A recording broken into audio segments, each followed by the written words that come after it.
بسم اللہ الرحمن الرحیم۔ السلام علیکم۔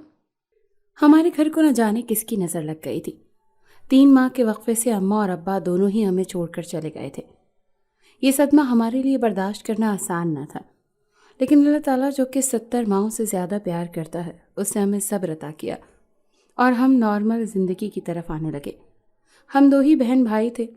اماں ابا کے مرنے کے بعد یہ گھر ہمیں بہت بڑا محسوس ہونے لگا تھا۔ بھائی تو سارا دن اپنے جنرل اسٹور پر ہوتے تھے۔ کالج سے آنے کے بعد اس بڑے سے گھر میں اکیلے مجھے خوف محسوس ہوتا تھا۔ قدم قدم پر اماں اور ابا کی یادیں بکھری ہوئی تھیں۔ تنہائی ملتے ہی مجھے اماں اور ابا کی آوازیں سنائی دینے لگتی۔ میری حالت دن بدن خراب ہوتی جا رہی تھی۔ ہمارا گھر شہر سے تھوڑا ہٹ کر تھا، جبکہ جنرل اسٹور مین بازار کے بیچ تھا۔ صبح صبح میں بھائی کے ساتھ کالج آئی تھی، لیکن واپسی پر میں وین میں جاتی تھی۔ میری حالت کو دیکھتے ہوئے بھائی نے جنرل اسٹور کے قریب ہی مکان کرائے پر لینے کا فیصلہ کر لیا۔ میں خود بھی اس مقام سے دور جانا چاہتی تھی تاکہ خود کو زندگی کی طرف لوٹا سکوں۔ اماں ابا کے مرنے کے بعد میں نے اپنی سہیلیوں سے بھی ہر طرح کا تعلق ختم کر دیا۔ کسی سے ملنے یا بات کرنے کا میرا جی نہیں چاہتا تھا۔ بھائی کی کوشش سے بہت جلد ہمیں جنرل اسٹور کے قریب ہی ایک پیارا سا گھر مل گیا۔ بہت خوبصورتی سے بنا ہوا یہ گھر مجھے بہت پسند آیا۔ سب سے خاص بات یہ تھی کہ یہ نیا بنا ہوا گھر تھا اور ہوادار بھی تھا۔ مالک مکان بھی دوسری گلی میں رہتے تھے۔ سب سے پہلے کرایہ دار ہم ہی اس گھر میں آئے تھے۔ بہت جلد ہی ہم نے گھر شفٹ کر لیا۔ کچھ دن گھر کی سیٹنگ میں لگ گئے۔ اب تو سارا دن مجھے کام کرتے ہی گزر جاتا۔ کالج سے بھی چھٹیاں لے لی تھیں تاکہ گھر کو اچھی طرح سے سیٹ کر سکوں۔ جنرل اسٹور قریب ہونے کی وجہ سے بھائی بھی دن کے وقت گھر کا چکر لگاتے رہتے تھے۔ نزدیک ہونے کی وجہ سے دن کا کھانا ہم دونوں اکٹھے ہی کھانے لگے تھے۔ نئی جگہ پر آ کر میں پرانے زخم بھولنے لگی تھی۔ چند دنوں میں ہی زندگی روٹین میں آ گئی تھی۔ صبح سویرے کالج جانا، واپس آ کر میں گھر کا سارا کام کرتی اور کھانا بھی بناتی۔ میری ذہنی حالت میں بہت اچھی تبدیلی آئی تھی۔ میں اب اپنے دوستوں کے ساتھ بھی رابطے میں رہنے لگی تھی۔ کلاس کے اندر بھی میں سب سے باتیں کرنے لگی تھی۔ اپنے اندر یہ تبدیلی محسوس کر کے مجھے خوشی محسوس ہوتی تھی، لیکن میں نہیں جانتی تھی کہ اس نئے گھر میں ہم کس مصیبت میں مبتلا ہونے والے ہیں۔ دن اپنی مخصوص رفتار سے گزر رہے تھے کہ حیدرآباد سے خالہ ہمارے پاس رہنے کے لیے آ گئیں۔ مجھے ان کے آنے کی بہت خوشی ہو رہی تھی۔ وہ اماں کی سگی بہن تھی اور اماں کے ساتھ ان کی مشابہت بہت زیادہ تھی۔ یہی وجہ تھی کہ انہیں دیکھ کر مجھے اماں کا احساس ہوتا تھا۔ ان کے آنے سے گھر میں رونق ہو گئی تھی۔ خالہ بھی سارا دن خود کو مصروف رکھنے کے لیے کوئی نہ کوئی کام کرتی رہتی۔ وہ جلد سے جلد میری اور احمد بھائی کی شادی کرنا چاہتی تھی۔ ان کے مطابق والدین کے مرنے کے بعد اب وہی ہماری بڑی تھی اور ان کا فرض تھا کہ وہ جلد سے جلد ہماری شادی کر دیں اور اپنے فرض سے سبکدوش ہو جائیں۔ میں نے ابھی اپنی پڑھائی مکمل کرنی ہے، آپ پہلے احمد بھائی کی شادی کر دیں۔ خالہ کی بات سننے کے بعد میں نے منہ بسوڑتے ہوئے کہا، اب تمہارے سر پر ماں ہے اور نہ ہی باپ۔ بہت سے فیصلے زندگی میں ایسے بھی کرنے پڑتے ہیں جو ہم نہیں کرنا چاہتے۔ اگر تمہاری ماں زندہ ہوتی تو پھر کچھ اور بات تھی۔ میری زندگی کا بھی کوئی بھروسہ نہیں ہے، اسی لیے میں چاہتی ہوں کہ اپنی زندگی میں ہی تم دونوں کے گھر آباد ہو جائیں۔ میری لٹکی ہوئی شکل دیکھنے کے بعد خالہ نے کہا، میں نے آپ سے کہا ہے نا کہ میں ابھی شادی کرنا نہیں چاہتی۔ احمد بھائی مجھ سے بڑے ہیں، پہلے ان کی شادی کریں اور اس کے بعد جب میری پڑھائی مکمل ہو جائے گی تو میری بھی شادی کر دینا۔ اپنی بات منوانے کے لیے لاڈ سے خالہ کی گردن میں باہیں ڈالتے ہوئے میں نے کہا، اچھا بس بھی کر دو، مکھن لگانے کی ضرورت نہیں ہے۔ مسکراتے ہوئے خالہ نے کہا، میں جانتی تھی وہ کبھی بھی مجھ سے زبردستی نہیں کریں گی۔ رات کے کھانے پر میں بہت خوش تھی۔ میری دلی خواہش تھی کہ بھائی کی شادی ہو جائے تو گھر میں بھابھی آ جائے گی، جس سے گھر میں تنہائی کا احساس ختم ہو جائے گا۔ کھانا کھاتے ہوئے خالہ نے بھائی کے ساتھ شادی کی بات چھیڑ دی۔ میری بہن مانو، میری ذمہ داری ہے، میں چاہتا ہوں کہ پہلے اس کی شادی ہو جائے، میں اس کے فرض سے فارغ ہو کر اپنی شادی کروں گا۔ ایک ذمہ دار بھائی کی طرح احمد بھائی نے جلدی سے جواب دیا۔ ان کی بات سن کر تو میری آنکھوں میں آنسو آ گئے۔ میں نے تو اسے بہت سمجھانے کی کوشش کی، لیکن یہ کہتی ہے کہ پہلے اپنی پڑھائی مکمل کرے گی، کیونکہ تمہاری ماں کی بہت خواہش تھی کہ وہ اپنی بیٹی کو بہت زیادہ پڑھائے گی۔ خالہ نے بھائی کو سمجھاتے ہوئے کہا۔ احمد بھائی کو نہ جانے کوئی بات سمجھ ہی کیوں نہیں آ رہی تھی۔ وہ اس بات پر بضد تھے کہ پہلے میری شادی ہوگی اور اس کے بعد وہ اپنی شادی کریں گے۔ خالہ کے سمجھانے اور اصرار کرنے پر آخر انہیں حامی بھرنی پڑی۔ بھائی کا اقرار سن کر میں تو خوشی سے دیوانی ہونے لگی تھی۔ اگر میری کوئی بیٹی ہوتی تو میں اسے تمہاری دلہن بنا دیتی، لیکن بدقسمتی سے اللہ نے مجھے صرف 2 بیٹوں سے ہی نوازا۔ بھائی کے اقرار پر خالہ نے خوش دلی سے کہا، میرا دل تو خوشی سے زور زور سے دھڑکنے لگا تھا۔ میرا جی چاہ رہا تھا کہ میں زور زور سے تالیاں بجا کر اپنی خوشی کا اظہار کروں۔ اماں ابا کے مرنے کے بعد بھائی کی شادی ہی ہمارے گھر میں خوشیاں لا سکتی تھی۔ کھانا کھانے کے بعد تھوڑی دیر تک بھائی ہمارے پاس بیٹھ کر باتیں کرتے رہے اور صبح سویرے ہی اسٹور پر چلے جاتے تھے، اس لیے رات کو جلدی سو جانے کے عادی تھے۔ بھائی کے جانے کے بعد میں نے کمرے کی لائٹ آف کر دی اور خالہ کے ساتھ باتیں کرنے لگی۔ آج تو میرے پاس بھائی کی شادی کے علاوہ اور کوئی موضوع ہی نہیں تھا۔ اب ساری رات باتیں کرتی رہو گی یا سونا بھی ہے؟ خالہ مجھے بار بار سونے کا کہہ رہی تھی، لیکن مجھے تو نیند ہی نہیں آ رہی تھی۔ تیسری بار بھی خالہ نے کہا تو نہ چاہتے ہوئے بھی میں خاموش ہو گئی۔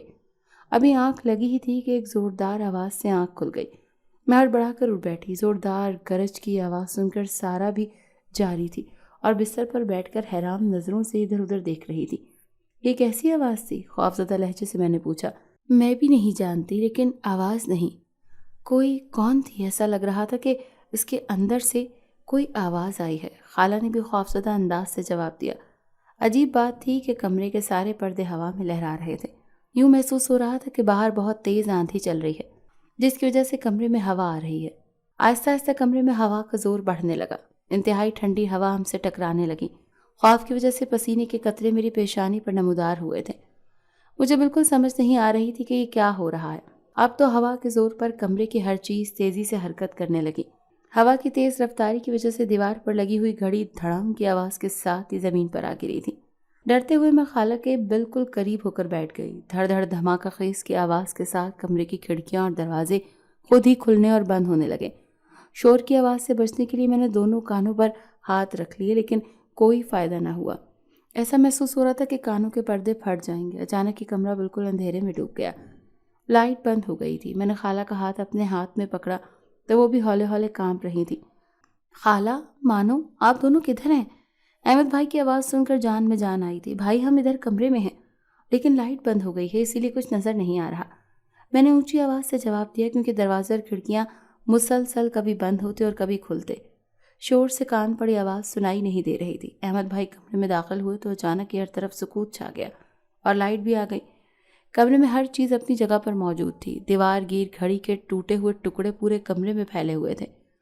روشنی میں احمد بھائی کو دیکھا تو حیرت اور خوف سے ہماری چیخ نکل گئی۔ بھائی نے ہاتھ میں پھل کاٹنے والی چھری پکڑی ہوئی تھی۔ ان کی شرٹ پھٹی ہوئی تھی، جسم پر جھول رہی تھی۔ چہرے پر زخموں کے نشانات دکھائی دے رہے تھے، جن سے خون رس رہا تھا۔ آپ کو کیا ہوا ہے؟ بھائی کی خستہ حالی دیکھ کر میں نے جلدی سے پوچھا۔ میں بالکل ٹھیک ہوں، آپ دونوں کو کوئی نقصان تو نہیں پہنچا؟ بھائی نے فکر مندی سے پوچھا۔ نہیں، ہم بالکل ٹھیک ہیں، لیکن آپ کی حالت بالکل ٹھیک نہیں لگ رہی۔ ان کے زخمی چہرے کی طرف دیکھتے ہوئے میں نے پوچھا۔ جلدی سے الماری سے فرسٹ ایڈ باکس نکال کر بھائی کو صوفے پر بیٹھنے کے لیے کہا۔ زخموں کی صفائی کرنے کے بعد اس پر اچھی طرح سے دوا لگا دی۔ اب مجھے تفصیل سے بتاؤ کہ تمہارے ساتھ کیا ہوا تھا؟ خالہ نے سنجیدہ انداز سے بھائی سے پوچھا۔ پہلے آپ بتائیں کہ آپ کے کمرے میں کیا معاملہ ہوا تھا، کیونکہ میں شور کی آواز سن کر اس طرف آیا تھا۔ میرے کمرے کی لائٹ بند تھی، اسی لیے مجھے اندازہ نہیں ہوا کہ سارے گھر کی ہی لائٹ بند ہو گئی۔ بھائی نے اپنے ساتھ رونما ہونے والا واقعہ بتانے کے بجائے پہلے ہم سے جاننا چاہا کہ ہمارے کمرے میں کیا ہوا تھا۔ ہم دونوں سو رہی تھی جب اچانک ہی ایک زوردار دھماکے کی آواز سے ہماری آنکھ کھلی اور پھر تھوڑی دیر بعد ہی کمرے میں زوردار طوفان آ گیا۔ تم نے دیکھا تھا نا کیسے دروازے اور کھڑکیاں خود بخود ہی کھلتے اور بند ہو رہے تھے؟ خالہ نے تفصیل سے بھائی کو بتایا۔ بھائی پریشانی سے پیشانی مسلنے لگا۔ وہ انتہائی پریشان دکھائی دے رہا تھا۔ اس گھر میں آئے ہوئے ہمیں 1 مہینے سے زیادہ ہو گیا تھا۔ اس سے پہلے ایسا کوئی واقعہ نہیں ہوا جس سے ہمیں یہ احساس ہو کہ اس گھر میں کوئی جناتی مخلوق بھی رہتی ہے۔ احمد بھائی نے بے بسی سے کہا۔ تم بالکل ٹھیک کہہ رہی ہو، میں بھی کتنے دنوں سے یہاں پر رہ رہی ہوں، مجھے بھی کچھ ایسا محسوس نہیں ہوا۔ خالہ نے بھی بھائی سے اتفاق کیا۔ مجھے تمہاری بہت فکر ہو رہی ہے، تمہارا چہرہ بہت زخمی ہے، ایسا لگ رہا ہے جیسے کسی نے تمہارے چہرے اپنے ناخنوں سے زخمی کرنے کی کوشش کی ہو، یہ کسی جانور نے پنجہ مارا ہو۔ احمد بھائی کے زخمی چہرے کی طرف دیکھتے ہوئے خالہ نے کہا۔ میں آرام سے سو رہا تھا جب انسان ہی مجھے محسوس ہوا کہ کسی نے میرے پاؤں کو زور سے ہلا کر مجھے جگانے کی کوشش کی ہے۔ میں جلدی سے اٹھ کر بیٹھ گیا اور ادھر ادھر دیکھنے لگا۔ کمرے کی لائٹ بند تھی، باہر کی لائٹ روشن تھی، ان کی ہلکی روشنی اندر آ رہی تھی، جس کی وجہ سے کمرے میں گھپ اندھیرا نہیں تھا۔ چاروں اطراف میں دیکھنے پر بھی مجھے کمرے میں کوئی دکھائی نہ دیا تو میں دوبارہ سونے کے لیے لیٹ گیا۔ اچانک یہ بہت بڑی بلی میرے سینے پر آ کر بیٹھ گئی۔ اس کے وزن سے میرا سانس بند ہونے لگا۔ میں اسے اپنے اوپر سے ہٹانا چاہتا تھا، اسی لیے ہاتھ پاؤں مارنے لگا، لیکن وہ بہت وزنی اور طاقتور تھی۔ بہت طاقت استعمال کر کے میں نے اسے خود سے دور پھینکا اور ایک جھٹکے سے اٹھ کھڑا ہوا۔ بلی بہت غصے میں آ چکی تھی اور مجھ پر بار بار حملہ کر رہی تھی۔ اس کے پنجے مارنے سے میرا چہرہ شدید زخمی ہو گیا تھا۔ وہ تو شاید مجھے جان سے ہی مار دیتی، لیکن پھلوں والی ٹوکری میں چھری پڑی ہوئی تھی۔ خود کو بچانے کے لیے میں نے چھری اٹھائی تو مجھ پر مزید حملہ کرنے کے بجائے وہ کھڑکی سے باہر کود گئی۔ اس کے ڈر جانے پر اللہ کا شکر ادا کرتے ہوئے میں نے سکھ کا سانس لیا ہی تھا کہ آپ دونوں کے کمرے سے شور کی آواز سنائی دینے لگی تھی۔ کمرے سے باہر نکلا تو ہر طرف اندھیرا ہی اندھیرا تھا۔ اچانک سے اندھیرا چھٹ گیا، یعنی کہ بجلی بحال ہو گئی تو آپ کو اس حال میں دیکھا۔ احمد بھائی نے ایک ہی سانس میں اپنے ساتھ پیش آنے والے حالات کے بارے میں بتایا۔ چھری اب تک ان کے ہاتھ میں تھی۔ احمد بھائی کی پوری بات سننے کے بعد خالہ بہت پریشان دکھائی دینے لگی تھی۔ مجھے لگتا ہے اس گھر میں کوئی نہ کوئی ایسا مسئلہ ہے جس کا ہمیں علم نہیں ہے۔ فکر مندانہ انداز سے خالہ نے کچھ سوچتے ہوئے کہا، آپ کا کیا خیال ہے، کیا مسئلہ ہو سکتا ہے؟ احمد بھائی نے سنجیدہ انداز سے پوچھا۔ مجھے صحیح طرح سے تو علم نہیں ہے، لیکن اس گھر میں جنات کا سایہ ہے، خالہ نے پر یقین لہجے سے جواب دیا۔ مجھے بھی ایسا ہی لگتا ہے، ایک لمبا سانس لیتے ہوئے احمد بھائی نے کہا۔ ان دونوں کی باتیں سن کر تو خوف سے میرے ماتھے پر پسینے کے قطرے نمودار ہو گئے تھے۔ اگر ایسی بات ہے تو ہمیں جلد سے جلد یہ مکان چھوڑ دینا چاہیے، میں نے جلدی سے کہا، کیونکہ مزید اس گھر میں رہنا ہمارے لیے خطرناک بھی ہو سکتا تھا۔ ایسی مخلوق کا کیا بھروسہ، وہ ہمیں نقصان بھی پہنچا سکتے ہیں۔ خالہ اور بھائی دونوں میرے چہرے کی طرف دیکھنے لگے۔ مکان تبدیل کرنا اتنا آسان نہیں ہے، یہاں پر مکان کرائے پر ملنا بھی بہت مشکل ہوتا ہے۔ یہ مکان نہ صرف ہمارے اسٹور کے قریب ہے بلکہ اس کا کرایہ بھی بہت مناسب ہے، بھائی نے فکر مندی سے کہا۔ بیٹا، زندگی سے بڑھ کر تو کچھ بھی نہیں ہوتا۔ مانو بیٹی بالکل ٹھیک کہہ رہی ہے، اس گھر میں رکنا خطرے سے خالی نہیں ہوگا، خالہ نے بھی میری تائید کرتے ہوئے کہا۔ میں کوشش کروں گا کہ جلد سے جلد کوئی مکان مل جائے جس میں ہم شفٹ ہو جائیں، لیکن یہ اتنا آسان نہیں ہے، خالہ کے کہنے پر بھائی نے حامی بھرتے ہوئے کہا۔ ابھی بہت رات باقی ہے، سونے کی کوشش کرو، تم بھی ہمارے ہی کمرے میں سو جاؤ، اور آج کے بعد ہم سب ایک ہی کمرے میں سویا کریں گے۔ دیوار گیر گھڑی کی طرف دیکھتے ہوئے خالہ نے کہا، مجھے اپنے کمرے کے علاوہ نیند نہیں آتی، لیکن ان حالات میں ہم سب کا ایک ساتھ رہنا ہی مناسب ہوگا۔ بھائی نے صوفے پر نیند دراز ہوتے ہوئے جواب دیا۔ کمرے کی لائٹس بند کرنے کی ضرورت نہیں ہے، غیر مرئی مخلوق روشنی میں کوئی تکلیف نہیں پہنچا سکتی۔ میں کمرے کی لائٹس آف کرنے کے لیے اٹھی تو خالہ نے کہا۔ شور اور بے وقت جاگنے کی وجہ سے اس وقت سر میں شدید درد ہو رہا تھا اور میں نیند لینا چاہتی تھی تاکہ کالج جاتے ہوئے میں بالکل فریش ہو جاؤں، لیکن نیند تھی کہ آ ہی نہیں رہی تھی۔ کچھ دیر پہلے پیش آنے والے حالات بار بار آنکھوں کے سامنے آ رہے تھے اور مجھے زیادہ روشنی میں بھی سونے کی عادت نہیں تھی۔ یہی وجہ تھی کہ میں بار بار ادھر ادھر کروٹیں بدلتے ہوئے رات گزار رہی تھی۔ ناشتہ کرنے کے بعد احمد بھائی تو اسٹور پر چلے گئے، لیکن میں نے آج کالج سے چھٹی کر لی تھی کیونکہ نیند پوری نہ ہونے کی وجہ سے سر میں بہت شدید درد ہو رہا تھا۔ میرا خیال تھا کہ گھر میں اکیلے ہونے کی وجہ سے خالہ بھی خوف محسوس کریں گی، اسی لیے میں نے کالج جانا مناسب نہیں سمجھا۔ تم نے آج خواہ ہی کالج سے چھٹی کر لی ہے، تمہیں چلے جانا چاہیے تھا۔ کچن صاف کرنے کے بعد میں خالہ کے پاس آ کر بیٹھی تو خالہ نے کہا، مجھے آپ کا خیال تھا کہ سارا دن آپ گھر میں اکیلی ہوں گی تو شاید آپ کو ڈر لگے۔ میں نے جواب دیا، اپنے گھر سے بھی بھلا کسی کو ڈر لگتا ہے؟ ایک بات یاد رکھنا کہ اپنے گھر میں بالکل بھی نہیں ڈرنا چاہیے اور ڈٹ کر رہنا چاہیے۔ اب کیا تم روزانہ کالج سے چھٹی کرو گی؟ خالہ نے مجھے سمجھاتے ہوئے کہا۔ یہی تو میں سوچ رہی ہوں کہ بھائی اسٹور پر چلے جاتے ہیں اور میں کالج چلی جاؤں گی، تو پھر آپ اکیلی کیا کریں گی؟ میں نے فکر مندی سے سوال کیا۔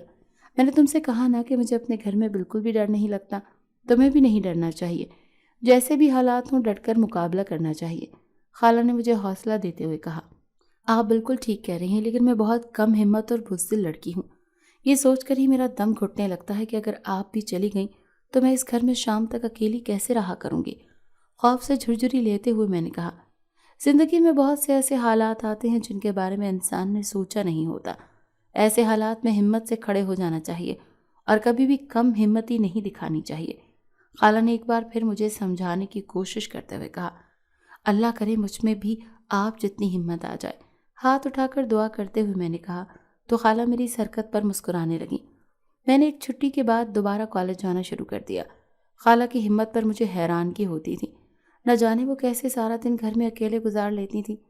جس دن سے وہ خوفناک واقعہ رونما ہوا تھا، میں تو سر شام ہی سارے گھر کی لائٹس روشن کر دیتی تھی۔ رات کا کھانا کھانے کے بعد اپنے کمرے میں آ جاتی اور کسی ضروری کام کے لیے بھی کمرے سے باہر نہ نکلتی تھی۔ ایک ہفتہ گزر گیا لیکن کوئی بھی غیر معمولی واقعہ رونما نہ ہوا۔ آہستہ آہستہ دل و دماغ پر چھایا وہ خوف کم ہونے لگا تھا۔ بھائی ہمارے کمرے میں سوتے تھے لیکن پوری رات بے چین گزار دیتے تھے۔ انہیں اپنے کمرے میں سونے کی عادت تھی، جبکہ خالہ نے انہیں سختی سے کہا تھا کہ سارے گھر کی لائٹس جلتی رہنی چاہیے۔ ہمارے کمرے کی بھی ایک لائٹ جلتی رہتی تھی، جس کی وجہ سے ہم سب کو ہی نیند کا مسئلہ ہو رہا تھا۔ اب میں آپ دونوں کے ساتھ اس کمرے میں نہیں سوؤں گا۔ ایک ہفتے سے میری نیند پوری نہیں ہو رہی اور اب تو میرے سر میں مسلسل درد رہنے لگا ہے، اور اس کی بنیادی وجہ بھی یہی ہے کہ میری نیند پوری نہیں ہوتی۔ احمد بھائی نے کھانا کھانے کے بعد سر کو دونوں ہاتھوں سے دباتے ہوئے کہا، تمہیں جہاں پر سکون سے نیند آتی ہے ادھر ہی سو جاؤ۔ میں ہرگز نہیں چاہتی کہ ہماری وجہ سے تم بے سکون رہو۔ احمد بھائی کو اپنے ہاتھوں سے ہی اپنا سر دباتے ہوئے دیکھ کر خالہ جان نے کہا، سب کمروں کی اور سارے گھر کی لائٹس آن کر دی ہیں تو انشاءاللہ کوئی مسئلہ نہیں ہوگا۔ احمد بھائی نے ہمیں حوصلہ دینے کی کوشش کرتے ہوئے کہا، ایک ہفتے سے زیادہ ہو گیا ہے، کوئی بھی ناخوشگوار واقعہ رونما نہیں ہوا، اسی لیے بہتر یہی ہے کہ خود کو بالکل نارمل کر لو، پہلے جیسے حالات پر آ جاؤ۔ خالہ نے میری طرف دیکھ کر کہا۔ وہ یہ سب مجھے سنا رہی تھی کیونکہ وہ اچھی طرح سے جانتی تھی کہ میں بہت ڈرپوک ہوں۔ آپ بالکل ٹھیک کہہ رہی ہیں، مانو تم بھی خود کو سمجھانے کی کوشش کرو، اپنے گھر میں ڈٹ کر رہنا چاہیے۔ خالہ کی بات سننے کے بعد بھائی نے میری طرف مسکرا کر دیکھتے ہوئے کہا، مجھے یہاں پر آئے ہوئے 3 ہفتے سے زیادہ ہو چکے ہیں۔ آپ سب گھر والے مجھے واپس آنے کے لیے کہہ رہے ہیں، لیکن میں تم دونوں کی وجہ سے بہت پریشان ہوں۔ کیسے تم دونوں کو اکیلے چھوڑ کر چلی جاؤں؟ خالہ نے فکر مندی سے کہا، آپ کیوں پریشان ہوتی ہیں؟ اور آپ کو کہیں بھی جانے کی ضرورت نہیں ہے، آپ کے گھر میں ماشاءاللہ سبھی سمجھدار ہیں۔ بھائی نے جلدی سے جواب دیا، تم بالکل ٹھیک کہہ رہے ہو، لیکن میں اپنے بچوں سے اور اپنے پوتے پوتیوں سے گھبرا گئی ہوں۔ بھلے میرے بچے شادی شدہ ہیں لیکن مجھے وہ سب یاد آ رہے ہیں۔ خالہ نے انتہائی پیار بھرے لہجے سے کہا۔ ان کے لہجے سے اپنی اولاد کے لیے محبت ٹپک رہی تھی۔ اگر وہ آپ کی اولاد ہیں تو ہم بھی تو آپ کے کچھ لگتے ہیں، کیا ہماری یاد آپ کو نہیں آئے گی؟ میں بہت دیر سے خاموش بیٹھی تھی۔ خالہ کے لہجے میں اپنی اولاد کے لیے محبت محسوس کر کے میں نے جلدی سے کہا، ایک خالہ ہی تھیں اس دنیا میں جنہیں ہمارا احساس تھا۔ نہ چاہتے ہوئے بھی شکوہ میری زبان پر آ گیا، کیونکہ میں نہیں چاہتی تھی کہ خالہ ہمیں چھوڑ کر اپنے گھر واپس جائیں۔ میں پھر تنہا ہو جاتی۔ ہمارے دل میں یہ خیال کیسے آیا کہ مجھے تم دونوں بہن بھائیوں کا احساس نہیں ہے؟ اگر ایسا نہ ہوتا تو میں اپنا گھر بار چھوڑ کر یہاں کبھی نہ آتی۔ میرے شکوے کو محسوس کرتے ہوئے خالہ نے جلدی سے جواب دیا، ہمیں آپ کی محبت اور پیار پر کوئی شک نہیں ہے۔ آپ ایسا کریں کہ چند دن کے لیے اپنے گھر چلی جائیں، سب سے مل کر واپس آ جائیے گا۔ بھائی نے جلدی سے مشورہ دیا۔ میں بھی ایسا ہی سوچ رہی ہوں، خالہ نے مسکرا کر جواب دیا۔ اپنے ساتھ مانو کو بھی لے جائیں، یہ بھی 2-3 دن گھر سے باہر رہے گی تو اس کا دماغ بھی فریش ہو جائے گا۔ میری اتری ہوئی صورت دیکھ کر بھائی نے خالہ سے کہا، یہ تو تم نے بہت اچھی بات کہی۔ خالہ نے خوش دلی سے کہا۔ خالہ کے جانے کو سن کر میں بہت اداس ہو گئی تھی، لیکن بھائی نے میری اداسی کا حل نکال لیا تھا۔ مانو بیٹا، تم اپنی تیاری کر لو، ہم کل صبح سویرے یہاں سے نکل جائیں گے، 3-4 روز رہ کر واپس آ جائیں گے۔ میری طرف دیکھتے ہوئے خالہ نے پرجوش سے انداز سے کہا تو میں نے اس بات میں سر ہلا دیا۔ نہ جانے کیوں مجھے خالہ کے گھر جانے کی خوشی نہ ہو رہی تھی۔ جب تک اماں زندہ تھی میں ضد کر کے ان کے ساتھ خالہ کے گھر جایا کرتی تھی۔ امی کے مرنے کے بعد پہلا موقع تھا، شاید اسی لیے میرا دل اداس تھا۔ مجھے امی کی کمی محسوس ہو رہی تھی۔ صبح سویرے ہی بھائی نے ہمیں حیدرآباد کی گاڑی پر بٹھا دیا۔ خالہ کے گھر میں ماشاءاللہ کافی رونق تھی۔ ان کی بہویں بھی بہت خوش اخلاق اور پیار کرنے والی تھیں۔ دن گزرنے کا پتہ ہی نہ چلا اور ہماری واپسی کا وقت ہو گیا۔ گھر کے سامنے رکشے سے اتری تو کھلا ہوا دروازہ دیکھ کر شدید حیرت ہوئی۔ اس وقت بھائی کا گھر پر ہونا ناممکن تھا۔ کھلے ہوئے دروازے سے اندر داخل ہوئی تو بھائی سامنے ہی صوفے پر آڑے ترچھے بیٹھے ہوئے تھے۔ بال بکھرے ہوئے اور شیو پڑی ہوئی تھی۔ سرخ آنکھیں دیکھ کر اندازہ ہو رہا تھا کہ بہت دنوں سے سوئے نہیں۔ بھائی! ان کی حالت کو دیکھ کر زور سے انہیں پکارتی ہوئی میں ان کی طرف بڑھی۔ احمد، تمہیں کیا ہوا ہے؟ خالہ بھی تیز تیز قدم اٹھاتی ہوئی ان کے قریب آ گئیں اور فکر مندی سے پوچھا۔ حیرت کی بات تو یہ تھی کہ احمد بھائی مکمل جاگ رہے تھے لیکن کوئی حرکت نہیں کر رہے تھے، بلکہ انہوں نے ہمارے آنے پر بھی کسی قسم کا کوئی رد عمل ظاہر نہ کیا۔ احمد، کیا ہوا ہے؟ تمہیں یوں کیوں بیٹھے ہوئے ہو تم؟ خالہ نے اس کے کاندھے پر ہاتھ رکھ کر اونچی آواز سے پوچھا۔ بھائی ابھی تک اپنے ہی خیالوں میں کھوئے ہوئے تھے، ہماری طرف تو آنکھ اٹھا کر بھی نہ دیکھا۔ اس کے لیے پانی لے کر آؤ، نہ جانے سے کیا ہو گیا ہے۔ احمد بھائی کے قریب بیٹھتے ہوئے خالہ نے فکر مندی سے کہا۔ کچن کے دروازے پر کھڑے ہو کر جب میں نے کچن کی حالت دیکھی تو اپنا سر پیٹ لیا۔ ہر طرف گندے برتن بھرے ہوئے تھے جن میں بچا ہوا سالن اور چپاتی کے ٹکڑے ادھر ادھر بکھرے ہوئے تھے۔ مکھیاں پورے کچن میں ادھر ادھر اڑ رہی تھیں۔ ایک گلاس کو اچھی طرح سے دھویا اور اس میں پانی ڈال کر لے آئی۔ اپنے ہاتھ سے بھائی کے منہ پر پانی کا گلاس لگایا تو بمشکل 2 گھونٹ پینے کے بعد منہ دوسری طرف پھیر لیا۔ احمد میرے بچے کچھ تو بتاؤ، کیا ہوا ہے؟ اچھا بھلا تمہیں چھوڑ کر گئے تھے، خالہ نے روحانسی لہجے میں پوچھا۔ پانی پینے کے بعد ان کے چہرے کی حالت کچھ بہتر ہوئی۔ میں نہیں جانتا وہ کون ہے اور مجھ سے کیا چاہتی ہے، کسی معصوم بچے کی طرح آنکھیں بند کرتے ہوئے بھائی نے بے بسی سے کہا۔ ان کے ساتھ ہی میں صوفے پر بیٹھ گئی۔ کس کی بات کر رہے ہو؟ کھل کر بتاؤ، مجھے سمجھ نہیں آ رہی۔ کچھ نہ سمجھ آنے والے انداز سے خالہ نے کہا۔ میں نے آپ سے کہا نا کہ میں نہیں جانتا وہ مجھے کیوں تنگ کرتی ہے، میرا جینا حرام کر دیا، ایک لمحے کے لیے بھی مجھے سونے نہیں دیتی۔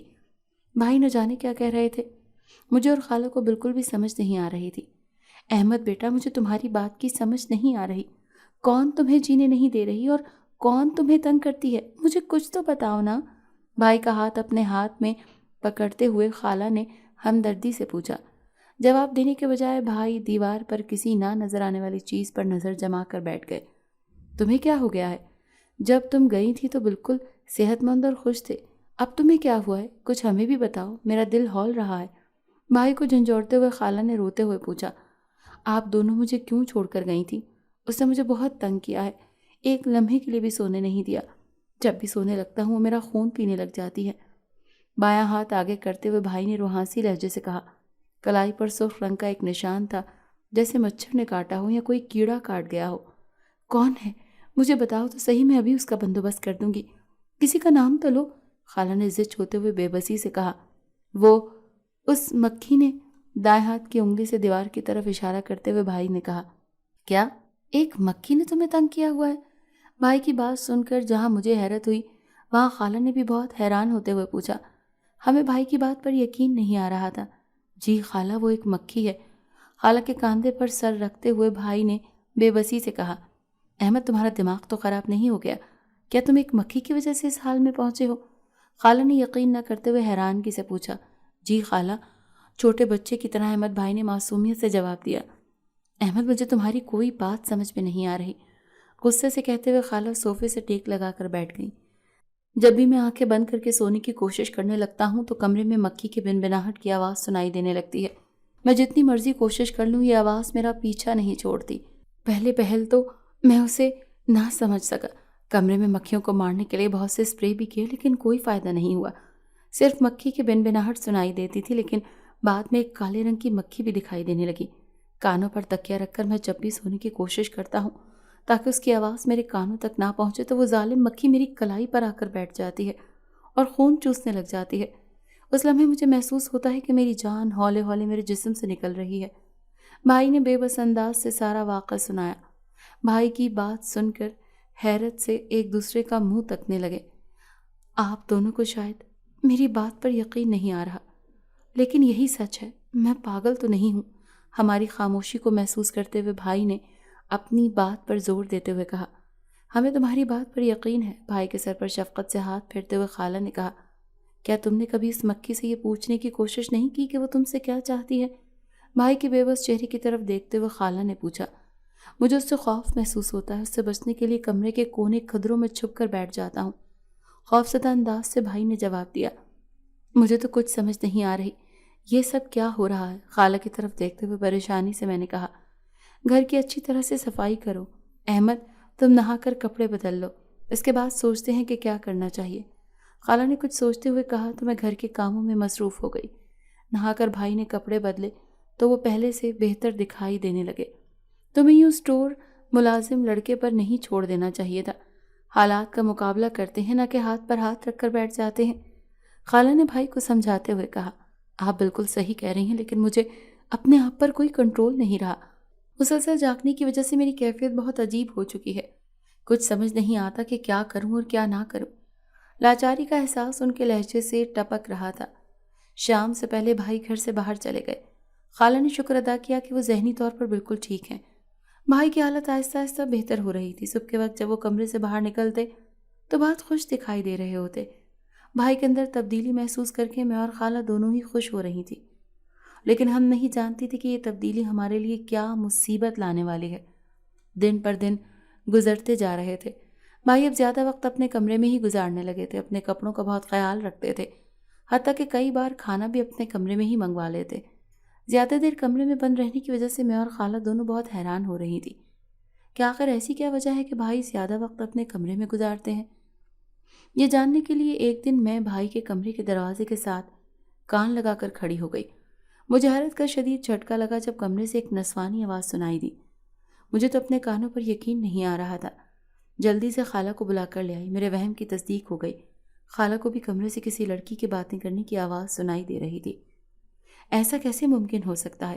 ہم دونوں صبح سے ہی گھر پر موجود ہیں، کسی کو بھی گھر میں داخل ہوتے نہیں دیکھا۔ اگر واقعی کمرے میں کوئی لڑکی ہے تو وہ کس راستے سے گھر میں داخل ہوئی ہے اور اس کمرے تک کیسے پہنچی؟ خالہ نے سوچتے ہوئے کہا۔ وہ چہرے سے بہت پریشان لگ رہی تھی۔ بہت جلدی ہمیں اس بات کا پتہ چل گیا کہ وہ لڑکی کون ہے۔ حسب معمول رات کا کھانا کھانے کے فوراً بعد ہی بھائی اپنے کمرے میں چلے گئے تو میں اور خالہ بھی اپنے کمرے میں آ گئیں۔ آج کل کالج میں پیپرز ہو رہے تھے، اسی لیے میں رات دیر تک پڑھتی رہتی تھی۔ نماز ادا کرنے کے بعد خالہ سونے کے لیے لیٹ گئی۔ میں ابھی پڑھنا چاہتی تھی، اسی لیے کتابیں لے کر بیٹھ گئی۔ ابھی تھوڑی دیر ہی گزری تھی کہ اچانک ہی کمرے کی مکھیوں کی بھنبھناہٹ کی آواز سنائی دینے لگی۔ آوازوں کو محسوس کرتے میں کمرے میں ادھر ادھر دیکھنے لگی، لیکن کوئی مکھی بھی دکھائی نہیں دے رہی تھی۔ آواز سے تو ایسا محسوس ہو رہا تھا کہ بہت سی مکھیاں اس کمرے میں موجود ہیں۔ مکھیوں کے بھنبھنانے کی آواز سن کر خالہ بھی اٹھ کر بیٹھ گئیں۔ یہ آوازیں کہاں سے آ رہی ہیں؟ کمرے میں ادھر ادھر دیکھتے ہوئے خالہ نے پوچھا۔ مجھے بھی صرف آواز سنائی دے رہی تھی، لیکن یہ نہیں پتہ چل رہا تھا کہ یہ آواز کہاں سے آ رہی ہے۔ میں نے جواب دیا۔ اس سے پہلے کہ ہم آواز کی تلاش میں کمرے سے باہر نکل جاتی، اچانک ہی پورے کمرے میں مکھیاں ادھر سے ادھر اڑتے ہوئے دکھائی دینے لگیں۔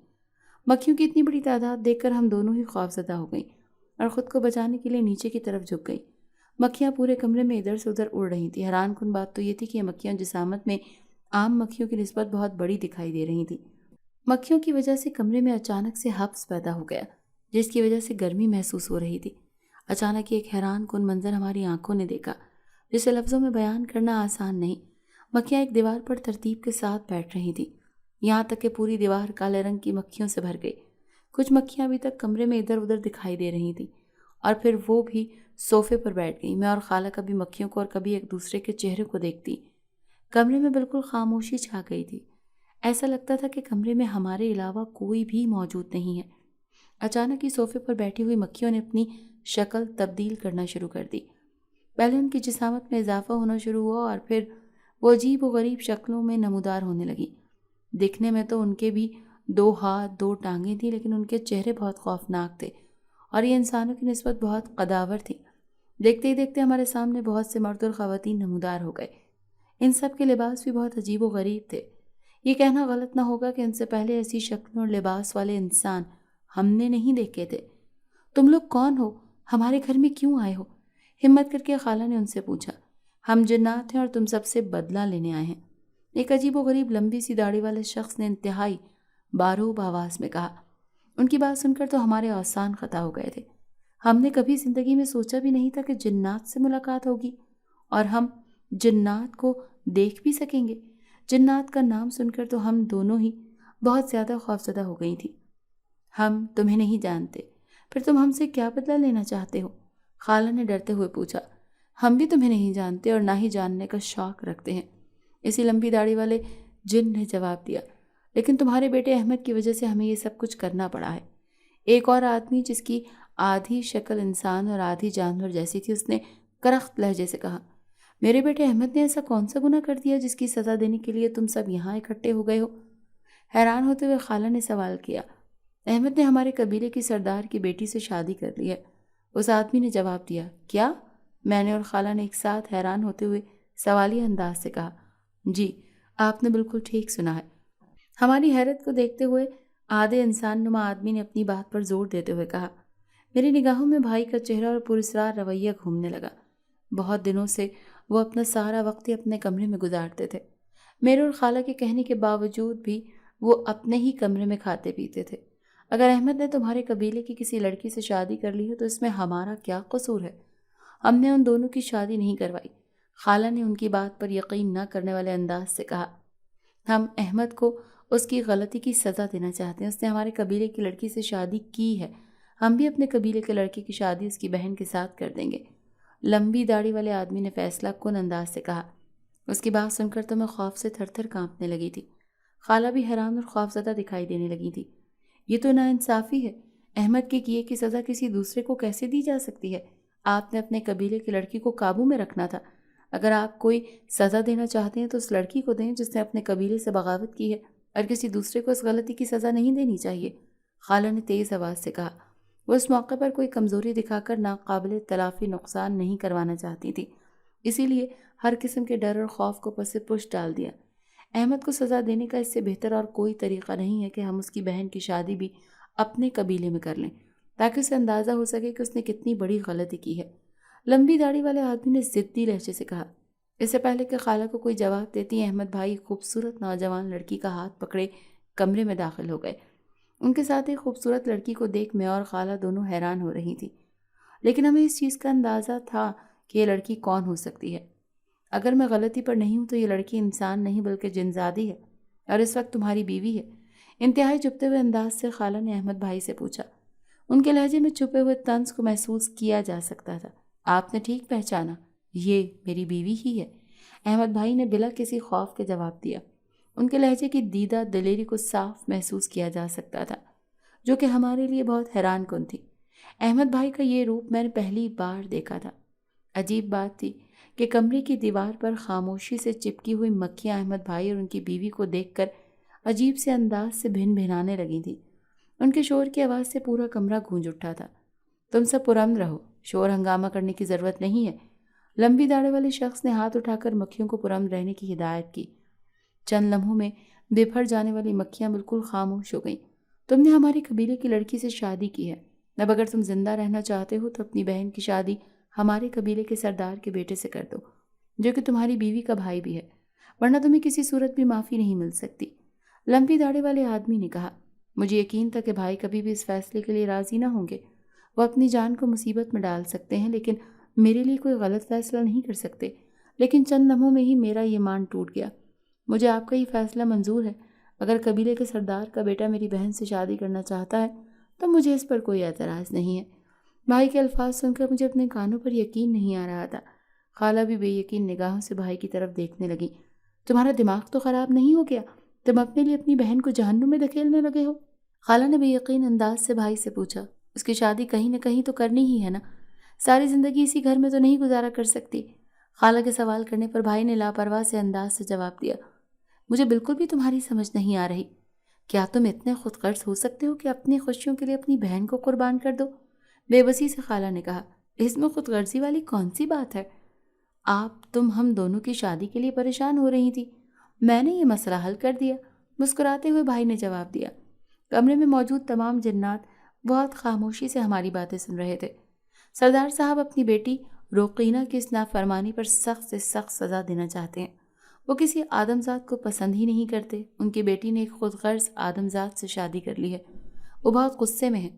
ان کا غصہ ختم کرنے کا ایک ہی طریقہ ہے کہ سردار صاحب کی بیٹی کی شادی بھی کسی آدمزادی کے ساتھ کر دی جائے۔ اس طرح ہو سکتا ہے کہ سردار صاحب سب کو معاف کر دیں۔ لمبی داڑھی والے آدمی نے طنزیہ مسکراہٹ کے ساتھ ہماری طرف دیکھتے ہوئے کہا۔ اس کے لہجے میں چھپا ہوا طنز صاف نظر آ رہا تھا۔ میں اپنی بیٹی کو کسی صورت بھی جنات کے ساتھ رخصت نہیں کر سکتی۔ جو سزا دینی ہے اس شخص کو دو جس نے یہ غلطی کی ہے۔ افسوسناک نگاہوں سے بھائی کی طرف دیکھتے ہوئے خالہ نے کہا۔ میں نے شادی کی ہے، کوئی گناہ نہیں کیا جس کی مجھے سزا دینی چاہیے، بھائی نے انتہائی غصیلے لہجے سے جواب دیا۔ تم نے شادی نہیں کی بلکہ غیر شرعی اور مکروہ عمل کیا ہے، جس کے لیے نبی پاک صلی اللہ علیہ وآلہ وسلم نے منع فرمایا تھا۔ بھائی کی ہٹ درمی پر خالہ نے غصے سے کہا۔ شادی کرنا کوئی گناہ نہیں ہے، خالہ کے غصے کو نظر انداز کرتے ہوئے بھائی نے جواب دیا۔ ہمیں بہت افسوس ہے کہ ہمارے قبیلے کی لڑکی نے ایک ایسے شخص کے ساتھ چنا جو اپنے رشتوں کو نہیں سنبھال سکتا بلکہ اپنی خواہشات کے لیے اپنے سب سے قریبی رشتے کو بھی قربان کر سکتا ہے۔ ایسا شخص کسی کے ساتھ کیسے وفا کرے گا؟ لمبی داڑھی والے شخص نے روقینہ کی طرف دیکھتے ہوئے انتہائی افسوس بھرے لہجے سے کہا۔ اپنے قبیلے کے شخص کی بات سن کر روقینہ نے نگاہیں جھکا کر پہلو بدلا تھا، لیکن کوئی جواب نہ دیا۔ اگر ہم دونوں ایک ساتھ زندگی گزارنا چاہتے ہیں تو یہ خود غرضی کیسے ہو سکتی ہے؟ ہم دونوں ایک دوسرے کو پسند کرتے ہیں اور ایک ساتھ زندہ رہنا چاہتے ہیں۔ اس میں اعتراض کرنے والی کیا بات ہے؟ لمبی داڑھی والے شخص کی بات سننے کے بعد بھائی نے انتہائی غصے سے کہا، ہمیں افسوس ہے کہ تم قابل بھروسہ شخص نہیں ہو۔ تمہاری ظاہری شکل و صورت سے متاثر ہو کر ایک جنزادی نے تم سے شادی کر لی ہے، لیکن میں یقین سے کہہ سکتا ہوں کہ تم دونوں کبھی بھی خوش نہیں رہ سکتے۔ اس آدمی نے ملامتی نگاہوں سے رقینہ کی طرف دیکھتے ہوئے کہا، اس لڑکی کے سر پر چادر اڑا دو، ہم ابھی اور اسی وقت اس کا نکاح کرنے والے ہیں۔ آدھے انسان اور آدھے جانور کی شکل والے جن نے میری طرف اشارہ کرتے ہوئے کہا تو میں بے بسی سے رونے لگی۔ اگر احمد نے غلطی کی ہے تو اس کا مطلب یہ نہیں کہ ہم سب خدا اور اس کے رسول صلی اللہ علیہ وآلہ وسلم کے حکم کی خلاف ورزی کریں۔ اگر تم سب مسلمان ہو تو اس بات سے بخوبی واقف ہوگے کہ ہمارے پیارے نبی حضرت محمد صلی اللہ علیہ وآلہ وسلم نے انسان اور جنات کے نکاح سے سختی سے منع فرمایا ہے، اور وہ ہرگز پسند نہیں کرتے تھے کہ انسان اور جنات آپس میں شادی کریں۔ کیا تم اللہ اور اس کے نبی صلی اللہ علیہ وآلہ وسلم کے حکم کی خلاف ورزی کرو گے؟ خالہ نے انتہائی جذباتی انداز سے کہا۔ میں نے رقینہ کے چہرے کی طرف دیکھا تو وہ اس وقت انتہائی اذیت میں دکھائی دے رہی تھی۔ الحمدللہ ہم سب مسلمان ہیں، لیکن احمد کو سزا دینا چاہتے ہیں۔ اس نے جو ہمارے ساتھ کیا اس کے ساتھ بھی وہی ہونا چاہیے، نرم لہجے سے لمبی داڑھی والے آدمی نے کہا۔ احمد کو سزا دینے کے لیے ضروری ہے کہ ہم اللہ تعالیٰ اور رسول اللہ صلی اللہ علیہ وآلہ وسلم کے حکم کی خلاف ورزی کریں؟ خالہ نے چبھتے ہوئے انداز سے سوال کیا۔ آپس میں بحث کرنے کا کوئی فائدہ نہیں ہے۔ میں نے احمد کو پوری طرح سے اپنے وش میں کیا ہوا ہے۔ یہ میرے ساتھ کسی صورت بھی شادی کرنا نہیں چاہتا تھا، لیکن میں اس سے شادی کرنا چاہتی تھی، اسی لیے اس کا دماغ اپنے کنٹرول میں کر لیا تھا۔ لیکن اب مجھے احساس ہو رہا ہے کہ میں نے بہت بڑی غلطی کی ہے۔ ہمارے نبی صلی اللہ علیہ وآلہ وسلم کے حکم کے مطابق انسان اور جنات شادی نہیں کر سکتے۔ مجھے اپنی غلطی پر بہت شرمندگی ہے۔ میں اپنے قبیلے کے سردار، اپنے والد صاحب کی ہر طرح کی سزا کا سامنا کرنے کے لیے تیار ہوں۔ میں احمد کو ابھی اور اسی وقت چھوڑنے کا فیصلہ کر چکی ہوں، اس لیے میری آپ سے گزارش ہے کہ میرے کیے کی سزا اس ایک معصوم آدم زادی کو نہ دیں۔ رقینہ نے نگاہیں جھکا کر اپنی غلطی کا اعتراف کیا۔ تمہارے اس فیصلے کی ہم قدر کرتے ہیں۔ تمہیں دیر سے ہی صحیح اپنی غلطی کا احساس ہو گیا ہے۔ جلد سے جلد اس آدم ذات سے جان چھڑا کر اپنی دنیا میں واپس آ جاؤ۔ لمبی داڑھی والے شخص نے خوش ہوتے ہوئے کہا، ہمارا مقصد کسی کو تکلیف دینا نہیں تھا۔ ہماری وجہ سے آپ کو کوئی تکلیف پہنچی ہوئی تو ہمیں معاف کر دیں۔ ایک بات کا دھیان رکھا کریں کہ بند گھروں میں رہائش اختیار کرنے سے پہلے انہیں اچھی طرح سے صاف کیا کریں، اور اس گھر میں زیادہ سے زیادہ کلام الہی کی تلاوت کیا کریں تاکہ وہاں پر رہنے والے جنات کوچ کر جائیں اور انسانوں کو کوئی تکلیف نہ پہنچائیں۔ لمبی داڑھی والے شخص نے ہمیں سمجھاتے ہوئے کہا اور ایک دم سے ہماری نگاہوں کے سامنے سے غائب ہو گیا۔ دیکھتے ہی دیکھتے تمام مکھیاں اور انسانی شکل میں موجود جنات ہماری نظروں کے سامنے سے غائب ہو گئے۔ رقینہ نے ہاتھ میں پکڑے ہوئے پیپرز پر بھائی سے سائن لیے اور ایک نگاہ ہماری طرف دیکھتے ہوئے غائب ہو گئی۔ اس کے جانے کے بعد بھائی سر کو دباتے ہوئے حیران نظروں سے ہماری طرف دیکھنے لگے۔ ایسا محسوس ہو رہا تھا کہ انہیں کسی بات کا بھی احساس نہیں ہوا۔ خدا کا شکر ادا کرتے ہوئے میں بھائی کے سینے سے لگ گئی۔ اللہ تعالیٰ نے مجھے بہت بڑی آزمائش سے بچا لیا تھا۔ اب میں جلد سے جلد تم دونوں کی شادی کر دوں گی تاکہ آج کے بعد ایسا کوئی واقعہ رونما نہ ہو سکے۔ خالہ نے ہم دونوں کو گلے سے لگاتے ہوئے مسکرا کر کہا، مجھے اپنے رب سے امید ہے کہ وہ ہم دونوں کے لیے ایک بہترین فیصلہ کرے گا۔ اپنی آنکھوں میں آئے ہوئے آنسو پونچھتے ہوئے بھائی نے مسکرا کر کہا۔ بھائی کی بات سن کر ہم دونوں بھی مسکرانے لگے اور اللہ تعالیٰ سے بہتر مستقبل کی دعائیں کرنے لگے۔ اگر آپ کو آج کی ہماری کہانی پسند آئی ہے تو اسے لائک کیجیے اور اپنے پیاروں کے ساتھ شیئر کیجیے۔